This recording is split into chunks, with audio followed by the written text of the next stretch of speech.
Hi friends, welcome to our YouTube channel. இன்றைக்கி நம்ம பார்க்க போகிற ரெசிபி என்னன்னு பார்த்தீங்கன்னா பக்கோடா கிரேவி நான் செய்ய போகிறேன். அதுக்கு தேவையான பொருட்கள் என்னன்னா பட்டை, கிராம்பு, ஒரு மினிமம் சைஸில் ஒரு பெரிய வெங்காயம் எடுத்துக்கோங்க, ஒரே ஒரு பச்சை மிளகா, ஒரு தக்காளி எடுத்துக்கோங்க, கருவேப்பிலை, மல்லித்தலை. நான் கடையில் வாங்கிட்டு வந்தால் பக்கோடா வாங்கிட்டு வந்தது இருக்குது, அதை போட்டு இப்போ நான் பண்ண போகிறேன். தேவையான இஞ்சி பூண்டு விழுது. சரிங்களா? இப்போ நம்ம ஒரு கடாயில் ஆயில் ஒரு 3 ஸ்பூன் ஊற்றிக்கிறேன். எண்ணெய் கொஞ்சம் காஞ்சதுக்கப்புறம் நான் எடுத்து வச்சுருக்க பட்டை, கிராம்பு போடுறேன். அது கொஞ்சம் பொரியிற டைமுக்கு வந்தோடனே அரிஞ்சு வச்சுருக்க வெங்காயத்தை போடுறேன். அதனோட இந்த ஒரு மிளகாய் உடச்சி வச்சுருக்கேன் பார்த்தீங்களா, அதையும் போட்டுக்கிறேன். வெங்காயம் கொஞ்சம் உங்களுக்கு ஆயில் பத்தலை அப்படின்னா நீங்கள் இன்னொரு ஸ்பூன் உங்களுக்கு தேவையான ஆயில் எவ்வளவோ நீங்கள் அதை ஜாயின் பண்ணிக்கலாம். இது கறி கிரேவி மாதிரி கொஞ்சம் டேஸ்ட் கொடுக்குங்க.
வெங்காயம் கொஞ்சம் பொன்னிறமாக மாறிட்டு வந்துருச்சு.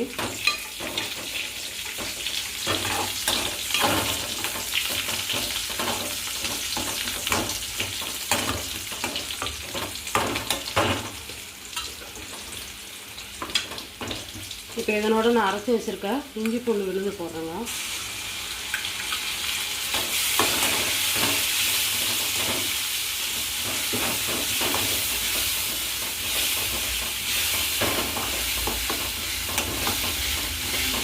கலர் சேஞ்ச் ஆகி வருது பார்த்தீங்களா? இப்போ அடுப்பை நான் கம்மி பண்ணிக்கிறேன். இதனோட மஞ்சத்தூள், மிளகாய்த்தூள் உங்களுக்கு காரத்துக்கு ஏற்ற மாதிரி நீங்கள் போட்டுக்கோங்க. ஏன்னா பக்கோடாவில் ஏற்கனவே அவங்க மசாலா சேர்த்துருக்கிறனால நீங்கள் அதுக்கேற்ற மாதிரி பிள்ளைங்கள்லாம் சாப்பிட்ணுன்னா காரம் அதுக்கேற்ற மாதிரி போட்டுக்கோங்க. கொஞ்சம் தனியாத்தூள் நல்லா போட்டு வதக்கிட்டு ஒரு தக்காளி கட் பண்ணி வச்சுருந்தீங்க பார்த்தீங்களா பொடியா, அதை இதனோட ஆட் பண்ணிக்கோங்க.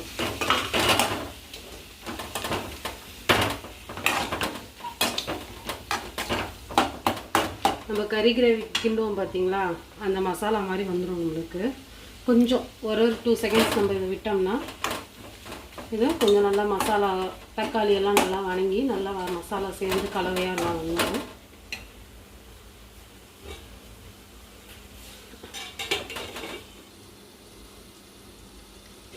இப்போ 1 நிமிஷம் ஆச்சுங்க. இப்போ பாருங்க நல்லா மசாலா கலவையாக எல்லாம் கலந்துருக்கும்.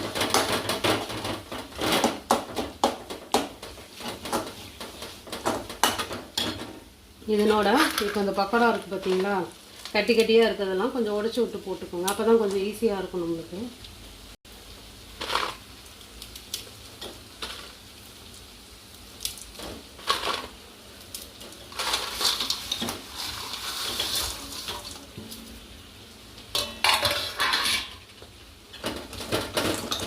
உப்பு நான் இது வரைக்கும் போடலைங்க. ஏன் அப்படின்னா மசாலாவில் உப்பு போட்டால் பக்கோடாவிலையும் நம்மளுக்கு உப்பு இருக்கும். அப்போ அந்த உப்பு இதுவும் ரொம்ப ஜாஸ்தி ஆகிடும். அதாவது கொஞ்சம் எல்லாம் கலந்து கொதி வரும்போது நீங்கள் உப்பு போட்டிங்கன்னா உங்களுக்கு கரெக்டாக இருக்கும். இப்போ இதை நல்லா நான் வதக்கி விட்டுட்டேன்.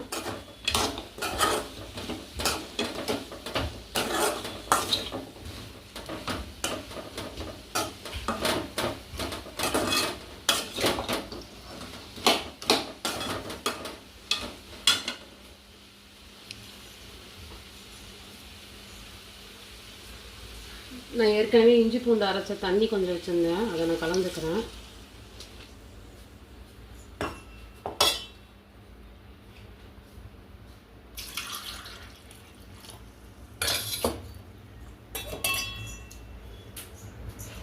இன்னும் 1 கிளாஸ் தண்ணி சேர்த்துக்கிறேங்க. தண்ணி கொதித்து வரும்போது பாருங்கள், ட்ரை ஆகிற மாதிரி இருந்தால் நீங்கள் இன்னொரு கிளாஸ் கூட சேர்த்துக்கலாம்.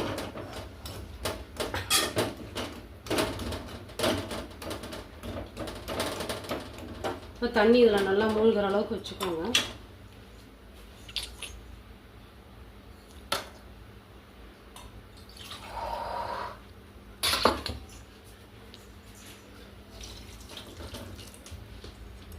இதை பண்ணிவிட்டு ஒரு 15 to 20 minutes மூடி வச்சு எடுக்கலாம். சரிங்களா?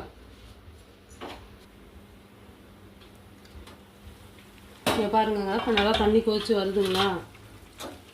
இது நல்லா இன்னும் கிரேவிக்கு செட் ஆகும். இப்போ அந்த உருண்டை இப்போ உடச்சி போட்டோம் பார்த்தீங்களா, அது எல்லாம் நல்லா மசாலாவோட மிக்ஸ் ஆகி வரும். நீங்கள் இன்னும் 15 to 20 minutes கூட நீங்கள் வைக்கலாம். தாராளமாக நல்லா சுண்டுற அளவுக்கு வைக்கலாம். இப்போ உப்பு செக் பண்ணிக்கோங்க. உப்பு இப்போ கம்மியாக இருக்குது. ஏன்னா பக்கோடா தனியாக சாப்பிடும்போது உப்பு ஒரு மாதிரி இருக்கும். இப்போ இதில் செய்யும் போது உப்பு கொஞ்சம் இதாக இருக்கும். நான் வந்து கொஞ்சமாக உப்பு சேர்த்துக்கிறேன். இப்போ நீங்கள் உங்களுக்கு தேவைங்கிறத பார்த்துட்டு அதுக்கேற்ற மாதிரி உப்பு சேர்த்துக்கோங்க.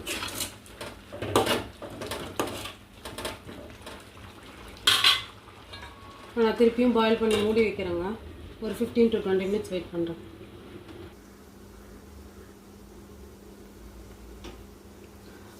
பாருங்கள் ஃப்ரெண்ட்ஸ், நல்லா தண்ணிலாம் சுண்டி நல்லா கிரேவி ஆகிடுச்சு பாருங்கள். அதெல்லாம் கட்டி கட்டியாக இருந்ததுன்னா நீங்கள் கொஞ்சம் உடச்சி விட்டிங்கன்னா அது உடஞ்சிரும். ஏன்னா அது ஊறி இருக்கும். அப்போ நீங்கள் உடச்சி விட்டிங்கன்னா உடஞ்சிரும். இன்னும் நல்லா பதமாக வந்துருக்குங்களா? அவ்வளோதான். இப்போ லாஸ்ட்டாக வந்து மல்லித்தலையை போட்டு ஒரு வணக்கி இறக்கிடுங்க.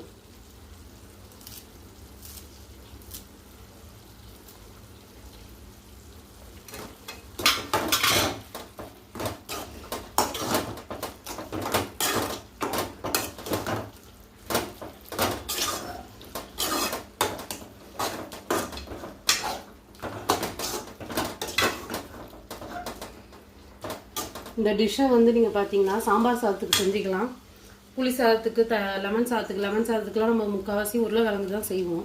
இந்த மாதிரி செஞ்சு சாப்பிட்டு பாருங்கள், நல்லாயிருக்கும். நல்லா டேஸ்ட்டாகவும் இருக்கும். பிள்ளைங்களும் வந்து வெறுசாக இந்த மாதிரி பக்கோடா சாப்பிடாத பிள்ளைங்களுக்கு இந்த மாதிரி நீங்கள் செஞ்சு கொடுத்தீங்கனாலும் சாப்பாட்டில் கொஞ்சம் சாப்பிட்டுக்குங்க. தேங்க்யூ. வீடியோ பிடிச்சிருந்தா சப்ஸ்கிரைப் பண்ணுங்கள். நன்றி.